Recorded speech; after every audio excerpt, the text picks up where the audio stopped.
गांधीनगर येथील एका व्यापाऱ्याने आपल्या जागेमध्ये कचरा टाकू नये यासाठी गांधीनगर ग्रामपंचायतीच्या नावे येथे कचरा टाकू नये या आशयाचा फलक लावला आहे व त्यामध्ये देवदेवतांच्या प्रतिमा असलेला फलकही लावलेला आहे।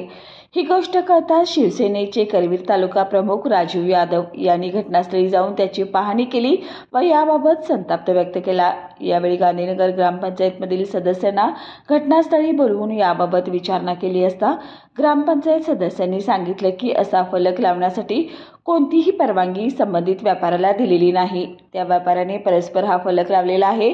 यावेळी संबंधित व्यापाऱ्याला याबाबत जाब विचारला व देवदेवतांच्या प्रतिमा असलेला फलक काढण्यास भाग पाडले। यावेळी करवीर तालुका प्रमुख राजीव यादव यांनी सांगितले की देवदेवतांच्या प्रतिमा असलेला फलक लावून त्यांची विटंबना झाली तर ते सहन केले जाणार नाही। यापुढे अशी घटना घडली तर संबंधितांना सेना स्टाईलने उत्तर देऊ व अशी विटंबना सहन केली जाणार नाही असा कडक इशारा संबंधित व्यापाऱ्याला दिलाय।